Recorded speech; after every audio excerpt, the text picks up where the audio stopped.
that. We want to be at 50-50. So if I'm at 50-50, at any point in time when I feel pressure, right, I have to absorb that pressure and then it's going to move my body, okay?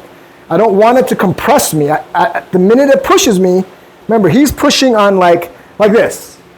If I push on this, and no matter where I push it, I'll never really be able to get it to where it's tilted, right? Because it's on a track, right? Even if I push it, see, no matter where I push it, it's always going to be on a track.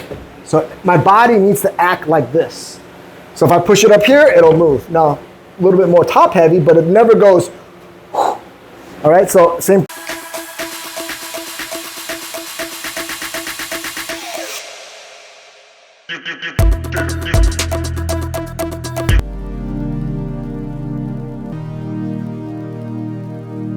All right, so if I come in. So we've done it where you have to shuffle step back. Yes. That sucks. Why? Because I feel like, so. Okay, all right. Because I feel like. So we can explain why we think it sucks. As you. Like, okay. So I guess what I'm asking is, as that comes in, that puts pressure on my back foot, and then I have to alleviate it by removing the back foot. Okay, so the question is, kind of awkward. When you do moving punch pak, at what point, I'm rephrasing him saying, at what point does the receiver or the pak person take a step back? Oh, Is that? You got a step earlier? Is that? Huh? No, I'm just rephrasing the question, right? Is that pretty much what, and why, and his question now is, hope you're enjoying the content. If you do, please like and subscribe. It'd be very much appreciated. Also, if you're looking for some custom designed Energy Wing Chun t-shirts, please click in the description below. Thank you again, and back to the video. Why is it like that and it sucks? In a statement, it sucks. Why the same foot? Yeah, because I would never move that foot. I would always put this one back. Okay. Yeah, because to put it in Aikido semantics, what you're asking for is a slide, not a step. So as he steps in, Gosh, I hate you for being able to do it so good. Because as he steps in, see how it compresses and it shoots me back? Is that, so that's a bit of a different feeling though. Does it feel different than how? Because it feels like I'm not hitting your center as much as I do when you really take it all. Yeah, so. Are you moving earlier? No. I am taking, okay, so the question. What is it? So do you guys understand what he's trying to ask? Yes. Okay, so I think the first question he asks is when he goes slow, as he goes to throw that next punch, and at what, like, I have to absorb and accept this, and it feels bad because it's so late. And so then when this happens, and I feel it right now, I feel the compression now in the back foot. So then he has to lift it up, and all right? So now, the problem, so if it's late and you compress, now it's compressing in my leg, then it's very hard for me to lift that foot without lifting it, without shifting forward, right? Yes, because, right, so I started out 50-50. As that pressure, so right now it's 50-50, as he compresses slowly, you see my weight's starting to get pushed back because of power. Now maybe 80, 70, 80% in the back, 20, 30 in the front. So this goes into what we had talked about when we did footwork.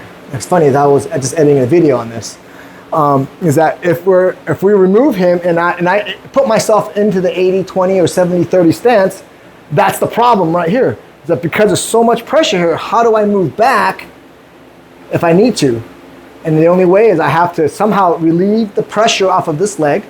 So I have to maybe shift the weight forward and then lift it, and then I have to go back to an 80-20 stance, okay? But we don't want to do that. We want to be at 50-50. So if I'm at 50-50, at any point in time when I feel pressure, right, I have to absorb that pressure and then it's going to move my body, okay? I don't want it to compress me. The minute it pushes me, remember, he's pushing on like this.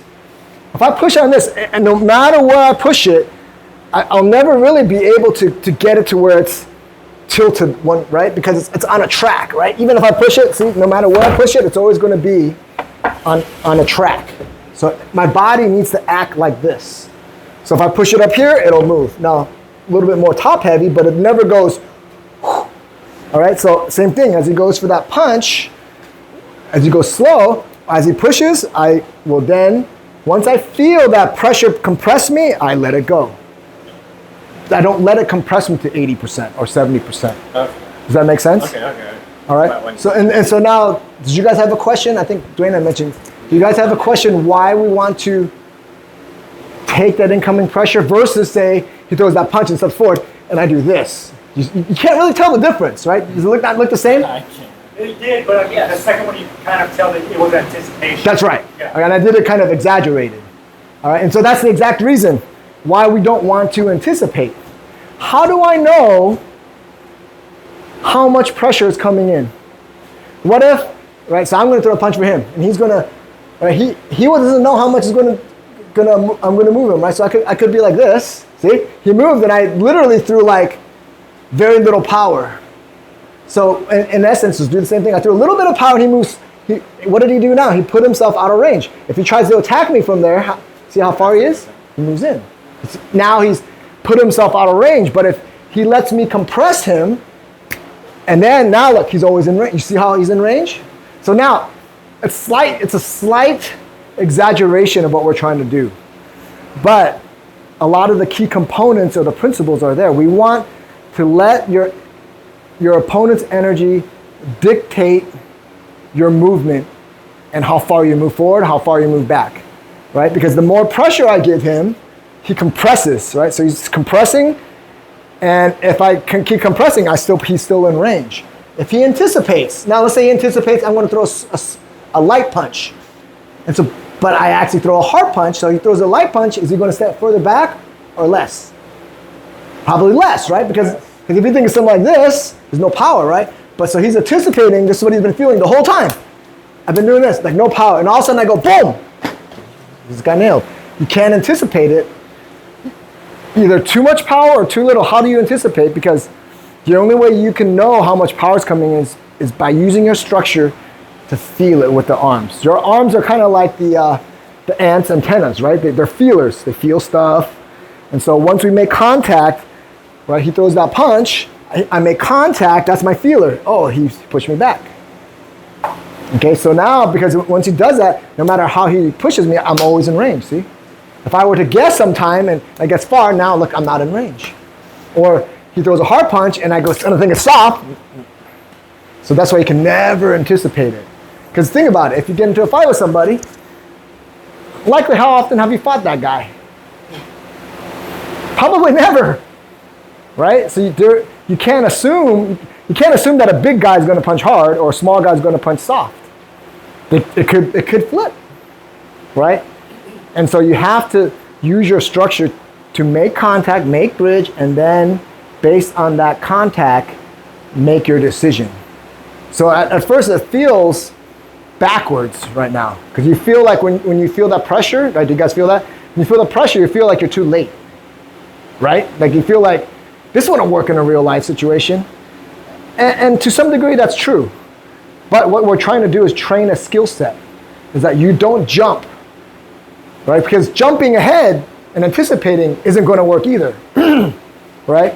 And the vice versa. So jumping ahead and anticipating is on this side, and waiting too long, and right, is on the other side, right? So neither side is going to be efficient.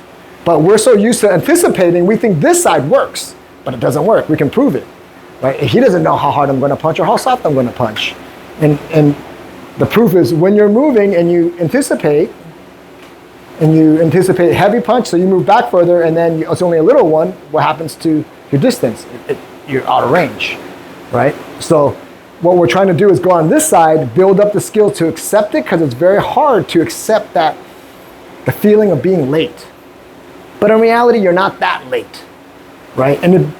But in your mind, because you're not used to doing it, it feels very late. Like this shit ain't gonna work, right? And I can understand why you think that way, because it feels like it doesn't feel natural. So that's why you don't think it'll work. But the more, right? So look how late, look how late he pushes my body. I accept it. Like he keeps coming whenever he steps. You see how he's pushing me? I don't ever anticipate and do this. You can feel the huge difference. He's actually creating all the push. See how how you know is if he does a little bit and I step too far, see how there's a gap? whenever his pressure, watch the contact point. It will stay there. Okay, now if he stays there, no matter how hard he pushes me, unless he's super hard and throws me out, but for the most part, I'll be able to accept that pressure and maintain sticky point. And be in range again. So every time I'm in range, I'm never out of range. Right? Because the minute, right, so what's Wing Chun, we want bridge, right? What's bridge mean? Contact, right? So when we make contact, that's where we should thrive. That's where we're training to thrive at, is by using our sensitivity, 5.01, right? Projection and body structure. That's where we'll be able to sense and feel how your opponent might come at you. All right? But once you make bridge and you lose bridge, you don't want to lose. Once you have bridge, you don't really want to lose it, right? Because otherwise you have to do what? You have to remake it again. And every time you remake bridge, when you're not in contact, there's a chance that you might get more likely to get hit than you would be in contact, right? Because most of the normal punches that we see out there, not non-Wing Chun related, hook punches, right? They're all from non-contact positions. And so if you're going to let your opponent thrive in non-contact positions by giving him more and more chances, that's more and more chances that you likely could get hit. And not just